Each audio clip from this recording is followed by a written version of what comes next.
یہ تاریخ ہے، یہ تاریخ ہے. لمحہ موجود. لمحہ موجود میں ہم چونکہ قرآن سے دور ہو گئے، سنت کو بھلا دیا اور ناموں اور لیبلوں کو اپنا دین سمجھ لیا اور آنکھیں بند کر کے تقلید کرنا شروع کر دی، آج اس کا نتیجہ ہے کہ امت بٹوارے میں پھٹی ہوئی ہے. ٹھیک ہے. ہر ہر مسلمان کی یہ کوشش ہونی چاہیے کہ اللہ نے جتنی اس کو عقل اور علم عطا کیا ہے، اور یہ قرآن کی آیت ہے کہ فاتقوا اللہ ما استطعتم، حد المقدور کوشش کرو دین پر چلنے کی اور رہنمائی لینے کی. اور رہنمائی کا نام تقلید ہرگز نہیں ہے بلکہ اتباع ہے. ٹھیک ہے. لہذا میں ان دونوں لفظ میں وضاحت کرنا چاہتا ہوں ٹھیک ہے. کہ شریعت میں اتباع کی بڑی تاکید کی گئی ہے اور تقلید کا کہیں حکم نہیں کیا گیا. ٹھیک، بہت شکریہ سلفی صاحب.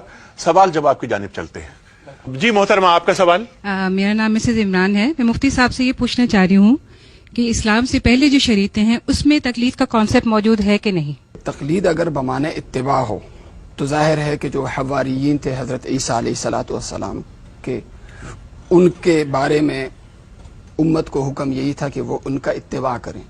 لیکن جیسے یہ بات بھی آئی کہ اگر تقلید کے معنی جو ہے وہ اگر تشریع کے ہم لے لیں، یعنی شریعت سازی، قانون سازی، تو قرآن میں جیسے ان کے بارے میں آیا اتخذوا احبارهم ورهبانهم اربابا من دون اللہ. تو اس آیت کا جو مفہوم ہے وہ یہ کہ جیسے اللہ اور اللہ کے رسول کو قانون سازی کا ایک حق حاصل تھا، تو اس وقت کے جو پوپ تھے اور ان کے پادری تھے، انہوں نے باقاعدہ اس قانون سازی کو شریعت میں اجتہاد کے نام پہ تحریف کو اپنا حق قرار دیا تھا.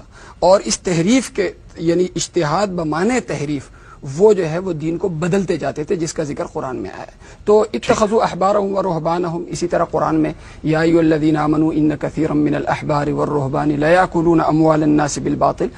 ان آیات سے یہی مفہوم ہوتا ہے کہ وہ وہاں کے لوگ جو اپنے جو علماء کی جو تقلید کرتے تھے وہ ایک حقدار سمجھ کے، ایک شارع سمجھ کے کرتے تھے، جس کی مذمت کی گئی ہے. لیکن اگر بحیثیت ایک امام کی جائے، بحیثیت اس کی جائے کہ یہ جو بتا رہے یہ قرآن و حدیث کی روشنی میں بتا رہے، تو وہ اس حدیث کے زمرے میں نہیں آتا، اس آیت کے زمرے میں. اگلا سوال لیتے ہیں. جی بیٹا، آپ کا سوال. میرا نام سارا فیصل ہے اور میں سوال مفتی صاحب ہی سے کرنا چاہوں گی کہ جیسے کہ ابھی فرمایا تھا انہوں نے کہ تقلید ضروری ہے کیونکہ یہ قرآن میں ہے، تو میں ان سے یہی سوال کرنا چاہوں گی جو چیز قرآن میں ہے اور جو چیز اللہ تعالیٰ نے کہہ دی اور حضور پاک صلی اللہ علیہ وآلہ وسلم نے فرما دی، وہ ہم پر فرض ہے. اگر وہ ہم نہیں کرتے تو وہ گناہ ہے ہم پہ، لیکن یہ جو انہوں نے فرما دیا وہ ہم پہ فرض ہے، اور اگر اب ہم ان کی پیروی کرتے تو یہ تقلید تو نہیں کہلائی جائے گی. اچھا، کیونکہ یہ فرض ہو جاتا ہے. پھر تقلید کا لفظ قرآن میں نہیں آیا ہے اور احادیث میں بھی نہیں ہے. یہ لفظ نہیں ہے لیکن معنی موجود ہے. جیسے تراویح کا لفظ ہے، تراویح کا لفظ قرآن و حدیث کے اندر کہیں موجود نہیں ہے.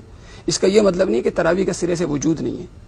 تو حدیث کے اندر جو ذکر ہے وہ قیام اللیل کا ہے، تراویح کا لفظ نہیں ہے. تو ایک اصطلاح مقرر کر دی جاتی ہے، ضروری نہیں ہے کہ وہ اس لفظ کے لغوی معنی پہ منطبق ہو. ہمیشہ ایک اصول ہوتا ہے، فقہ کا ایک اصول ہے کہ جب لغت اور عرف کا تقابل ہو جائے تو معنی عرفی کو ترجیح ہوتی ہے.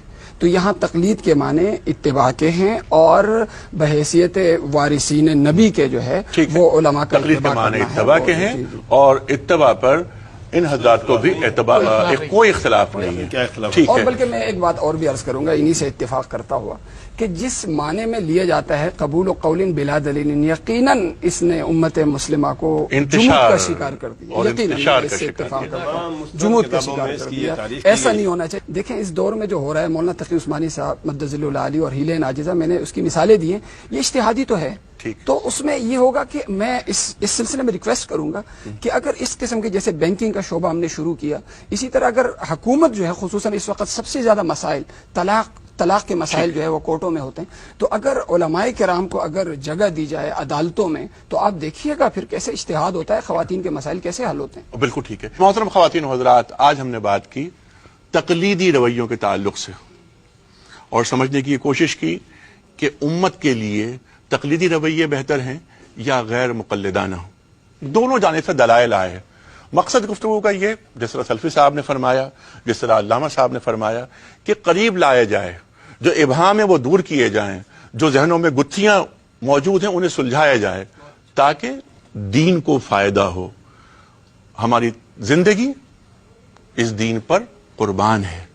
خواتین و حضرات، ہمیں فخر ہونا چاہیے کہ ہمارے پاس اور ہمارے عہد میں اتنے جید علماء موجود ہیں جو ایک میز پر بیٹھ کر اتنے سنجیدہ مسائل کو انتہائی عالمانہ انداز میں حل کرتے ہیں.